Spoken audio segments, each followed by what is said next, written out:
never failed me. All my days I've been held in your hands. From the moment that I wake up until I lay my head, I will sing of the goodness. All my life you have been faithful. I-vlog ko na.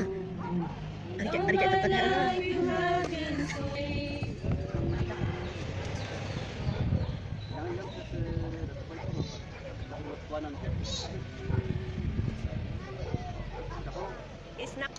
Snack time of the family. Wala na wala na pingot niya. Wala tuloy. Hindi rin wala na. Nanay, motor ako eh. Naiiba ang kanyang merinda. Madaya-daya si Apo Diyos na naayay. Umunta ko ba niya yung nailungin ha. Bugaw sinang alot ng ama. Nabayagay ng nungin na. Kaya na, adi na mo ay ipasakagin na ng anyang araw bang kami ay kami katutubot. Ito ko na ito lugaran ko ito. Maidak ko na ila. Adi ako pa, katigat mataya. Messenger na.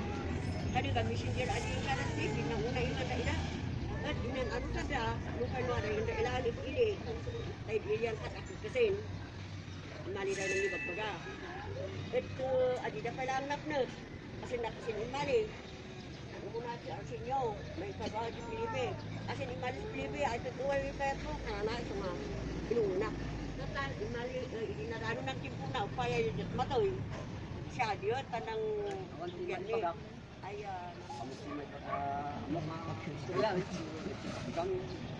labasan ko. Matakili sila. Kita. Kapati maiparak, maiparak pala kayo. Lakay nga natin niya pa. Ayun na nga, anak na. Bukot na. Yaman ko na naidaan akta ko ay nang ilagi. Itutuloy yung aris. Lakay mo ka na pakaikan. No, magtutuloy na yan. Itong alin na sila pinaka pinanin. Kaya mamabruto na sila.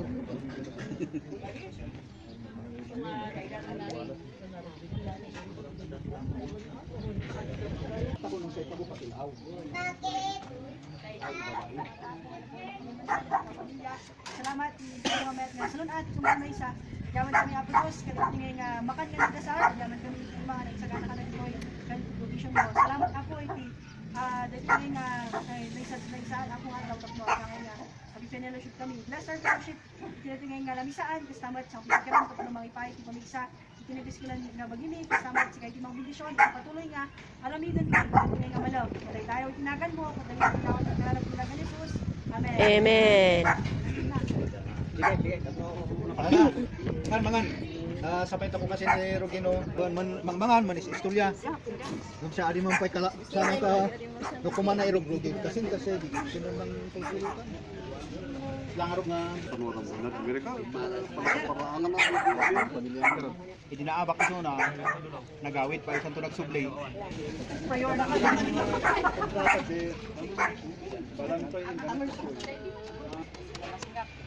daya-dayo ko sa ako gusto sa mga pinintag na isang biyak ko kay gano'n ko nito, dapat lang ay sibiyak.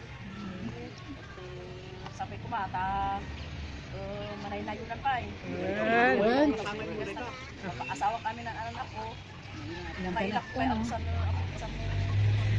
Naikamanok ka nga kasama. Hawyang. Oy, parang maawa pa dyan. Hawyang. Ay, nakasumpong mata. Kami bisyo na po Diyos. Diyos ay nailangitan. Yaman-yaman kami kung sa guys ng baybayam sa tumunggal sa kanda kami dahil maninamuis ng bilang di bubuok ni.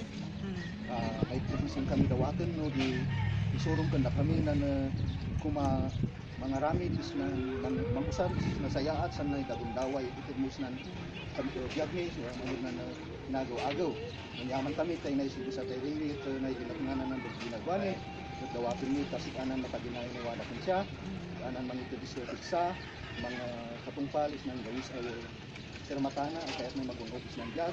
Kasi nga, ay apo na, anak na, sa tayo kuma, babayanis na naay, o may paduyak-yak, o may kakamunan na sinagawis mo, sinang anak mo, maamul san mamatikin sila ng daan. You are the truth, the way, the truth, and the light. At sabi ang kanda kami, waday, yung mga makilagsak, katapay ito ng Holy Spirit, ay sinang ito sa igawat ni Inay, kapatgan kuma, para isinang kagayawan ng nagan si Jesus ay akumi, yamang salatan ni siya ng dawat nila, at ang mumidilan ay item ng pagsayaatan ay para sa namin na kami ay para sa Diyos at Irini, at si inanama kami ay maguntod namin lang kami at ina. Sana na sinang nagan si Jesus ay akumi. Dapat ayun 2,000 plus na naitod ay kasiyan na adi ay sana'y wala na ni mateng naitod ay siya ng singgulong ni panaki na good ay ati tapos makatoy ay makikuha pa 500 ng debt is 500 per Our reunion was held during the time when I went home. Pero unfortunately, late ako. So, hindi ko naabutan yung unang part. And then, dahil ang aking armas, aking gadget na naman ay madaling nalobat. So, ang ginawa ko ay na-skip ko yung mga ibang parts kasi ang reunion namin, it took 1 day na ganap. So, ayun yung aming reunion. It was an exciting for me kasi sa tagal na hindi ako naka-attend ng aming reunion. I guess that was the second time I attended, and it was privileged to see my relatives who came from afar kasi kahit nasa Pilipinas kami noon dahil sa layo, hindi kami basta-basta magkita-kita, lalo na mahal ang pamasahe. At kung walang sasakyan, kahit may sasakyan kung walang pambili ng gasolina, but actually I don't have sasakyan. So, ayun, reunion lang ang time na magkita-kita ang magkakamag-anak. At salamat sa Panginoon at nabigyan ako ng chance na makapag-attend nito, and thank you for watching. And for those who watch for the first time na hindi pa nag-subscribe, if you like this video, click like and subscribe, at saka yung notification bell, yung parang kampana, para updated kayo sa susunod na aking uploads. Thank you and bye!